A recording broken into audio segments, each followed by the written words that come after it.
ഞാൻ Mary Metilda. Stay inspired സീരീസിൻ്റെ പുതിയൊരു എപ്പിസോഡിലേക്ക് എല്ലാവർക്കും സ്വാഗതം.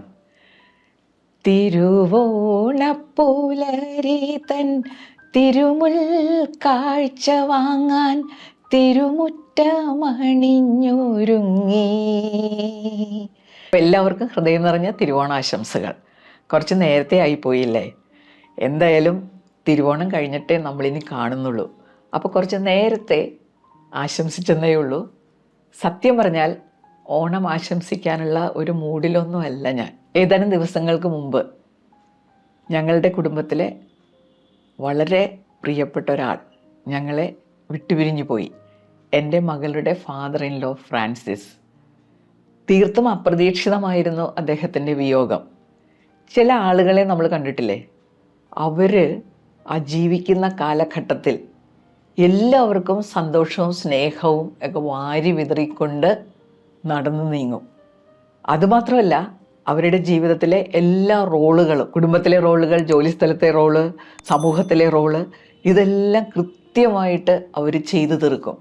അങ്ങനെ എല്ലാം ചെയ്ത് വളരെ സംതൃപ്തിയോടുകൂടി അവർ ഈ ലോകം വിട്ടുപോകും, ആരെയും ബുദ്ധിമുട്ടിക്കാതെ. അപ്പം അങ്ങനെയായിരുന്നു ഞങ്ങൾ സ്നേഹപൂർവ്വം പപ്പയെന്ന് വിളിക്കുന്ന ഫ്രാൻസിസിൻ്റെ വേർപാട്. പിന്നെ ഇതൊരു ലോക നിയമമാണ്, ജീവിതം സുഖദുഃഖ സമ്മിശ്രമാണ്.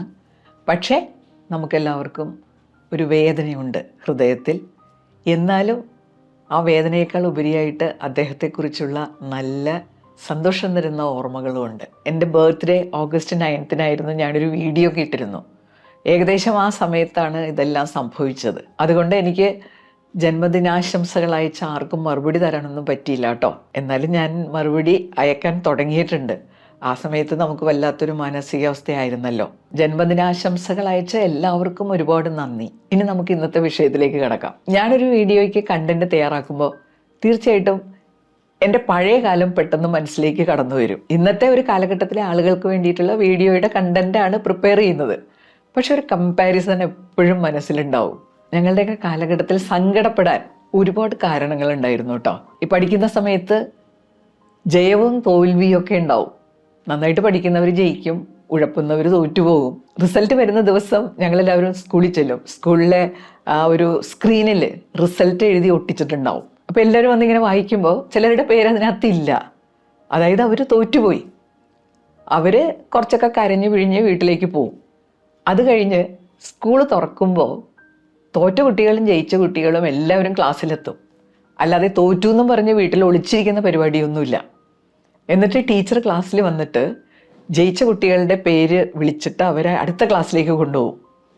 അപ്പോൾ ഈ തോറ്റ കുട്ടികൾ അവിടെ ഇരിക്കും കേട്ടോ. പക്ഷെ ഒരു പ്രശ്നവുമില്ല, അവർ കാം ആൻഡ് കൂളായിട്ടിരിക്കും. റിസൾട്ട് വന്ന് നോക്കി അന്ന് തോറ്റ ദിവസം കുറച്ച് കരഞ്ഞിട്ടുണ്ടാവും. പക്ഷേ ഇതൊക്കെ ജീവിതത്തിൻ്റെ ഭാഗമാണെന്ന് കരുതി സ്വീകരിക്കുന്ന വിദ്യാർത്ഥികൾ. ജയിച്ച കുട്ടികൾ പുതിയ ക്ലാസ്സിലാണല്ലോ. അവർ ഇൻ്റർവെല്ലിന് ഇവരെ കാണാൻ പഴയ ക്ലാസ്സിലേക്ക് വരും. കുറച്ച് കഴിയുമ്പോൾ ഈ പഴയ ക്ലാസ്സിലെ കുട്ടികൾ വിജയിച്ച കുട്ടികളുടെ ക്ലാസ്സിലേക്ക് ചെല്ലും. അപ്പോൾ ഇതൊക്കെ വളരെ വളരെ സ്വാഭാവികമായിട്ട് നടക്കുന്ന ഒരു കാര്യമായിട്ട് എല്ലാവരും കാണുന്നു. ഇന്ന് വന്ന് എന്താ പ്രശ്നമെന്നാ, നമ്മൾ ഇതുപോലെയുള്ള സങ്കടങ്ങളൊക്കെ ഒരുപാട് കുറച്ചു കൊണ്ടുവന്നിട്ടുണ്ട്. അന്നുണ്ടായിരുന്ന പല സങ്കടങ്ങളും ഇല്ലാതായി. സ്കൂളിലൊക്കെ ജയവും തോൽവിയും വേണ്ടാന്ന് നമ്മൾ തീരുമാനിച്ചു. എന്നിട്ടെന്ത് പറ്റുമെന്ന് വെച്ചാൽ, ഈ തോൽവി നേരിടാതെ വിദ്യാഭ്യാസമൊക്കെ കഴിഞ്ഞ് ഈ പുറത്തേക്ക് ഇറങ്ങൂലേ, പിന്നെ ഒരു കോമ്പറ്റീറ്റീവ് വേൾഡാണ്.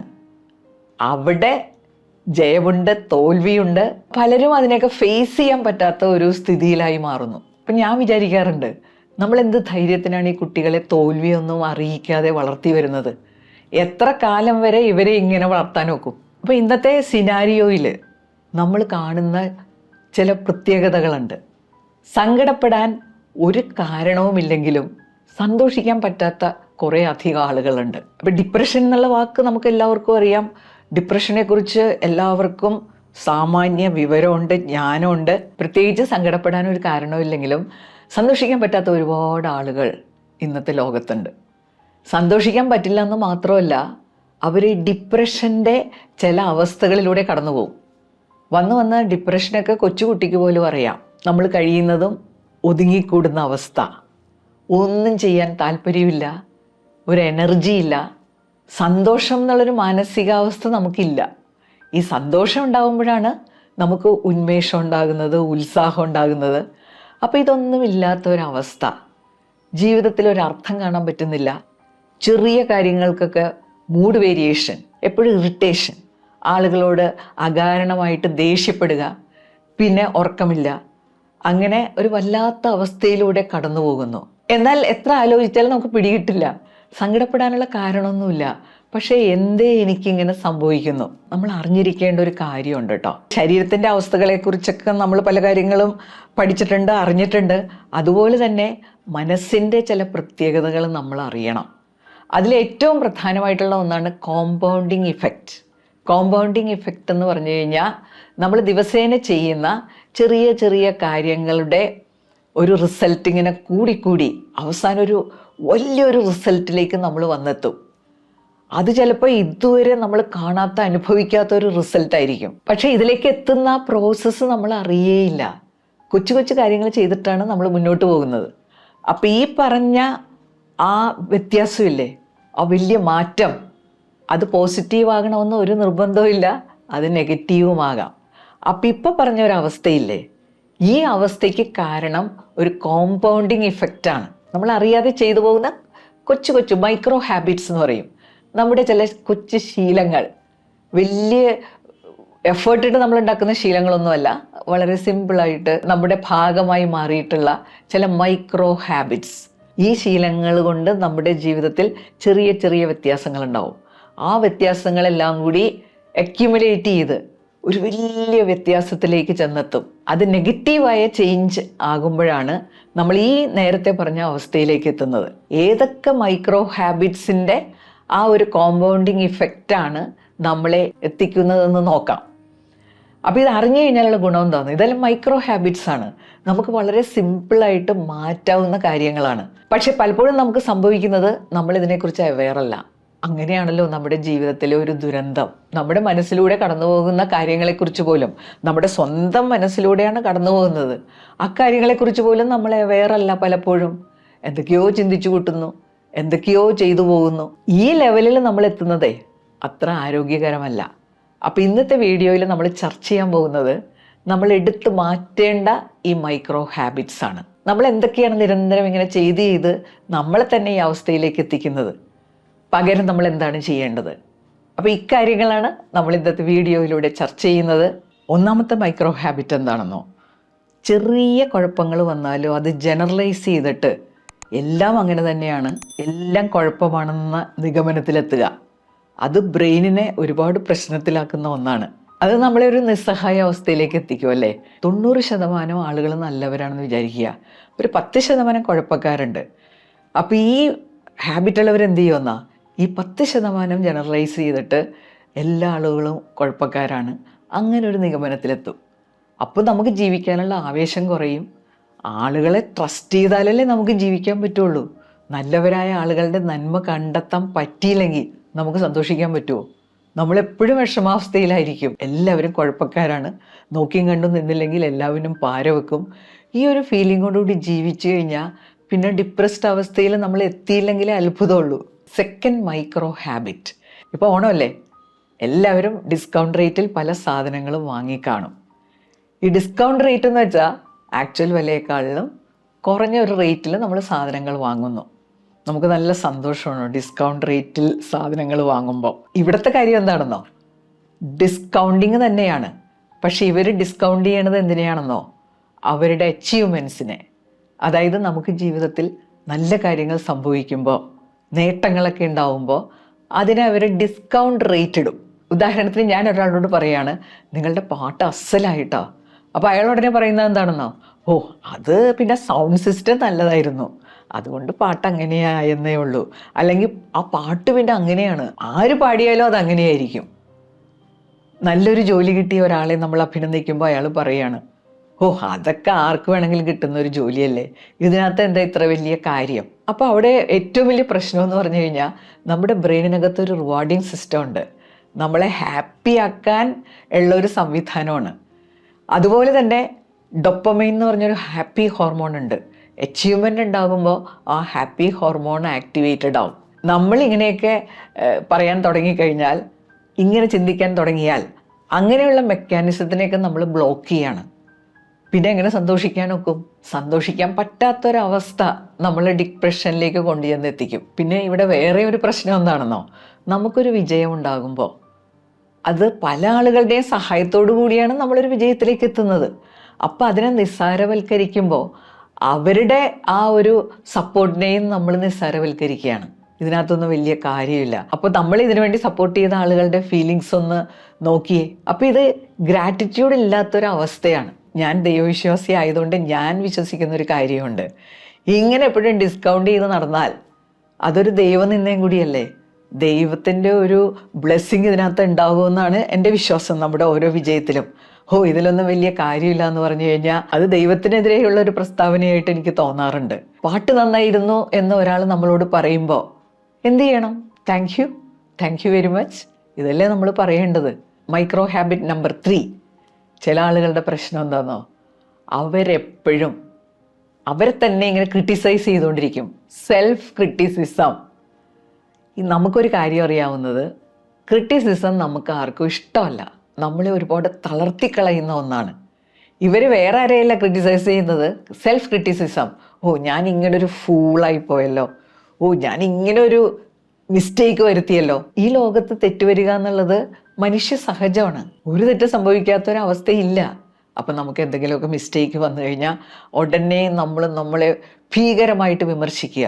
അങ്ങനെ സംഭവിക്കാൻ പാടില്ലായിരുന്നു, എൻ്റെ അശ്രദ്ധ കൊണ്ടാണ് അങ്ങനെ സംഭവിച്ചത്.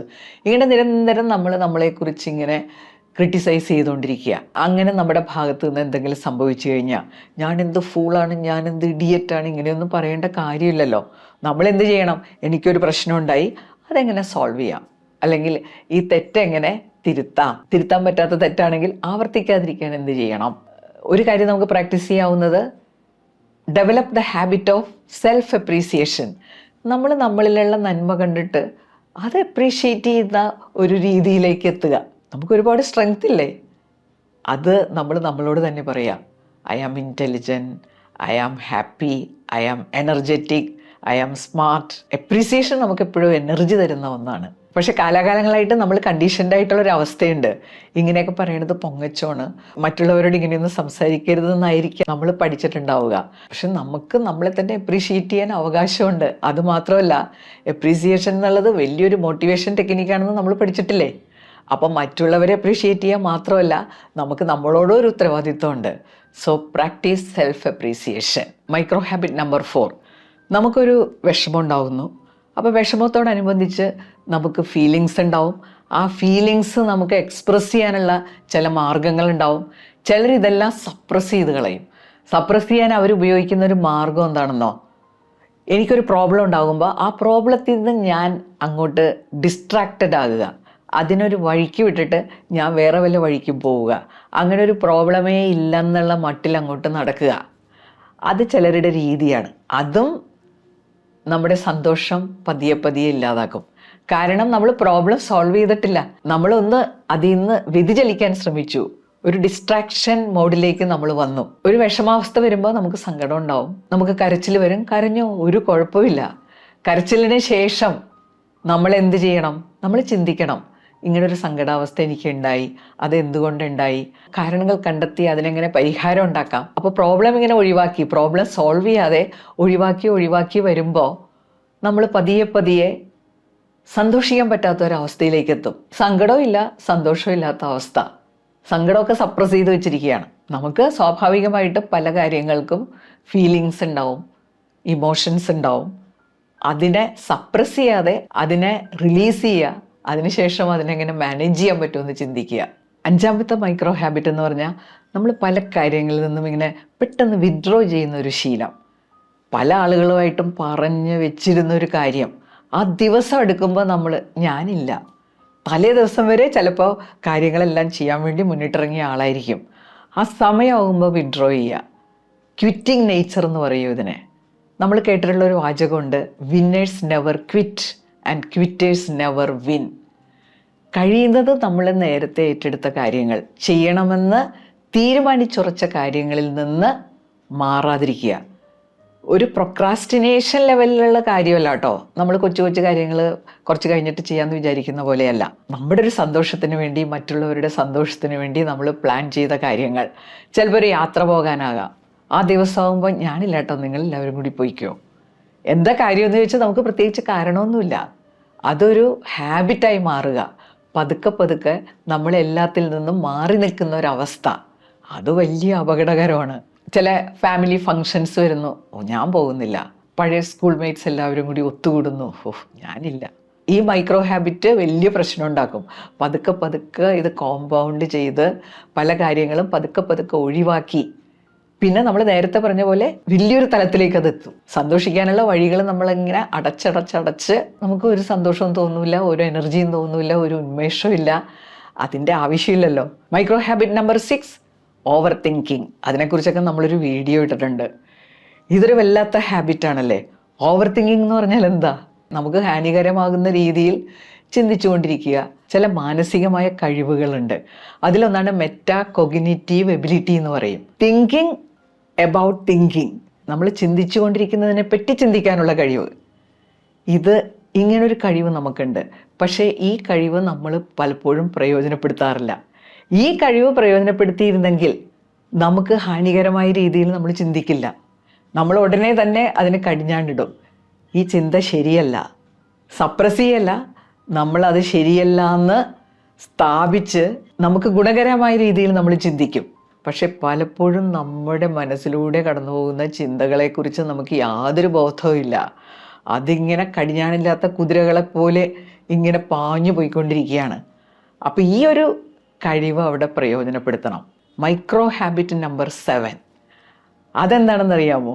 നമ്മൾ എല്ലാ ദിവസവും ചെയ്യേണ്ട അത്യാവശ്യം ബേസിക് ആയിട്ടുള്ള കാര്യങ്ങളില്ലേ, അത് ചെയ്യാതിരിക്കുന്ന ഒരു ശീലം. സമയത്തിന് ഉണരാതിരിക്കുക, സമയത്തിന് ഉറങ്ങാതിരിക്കുക,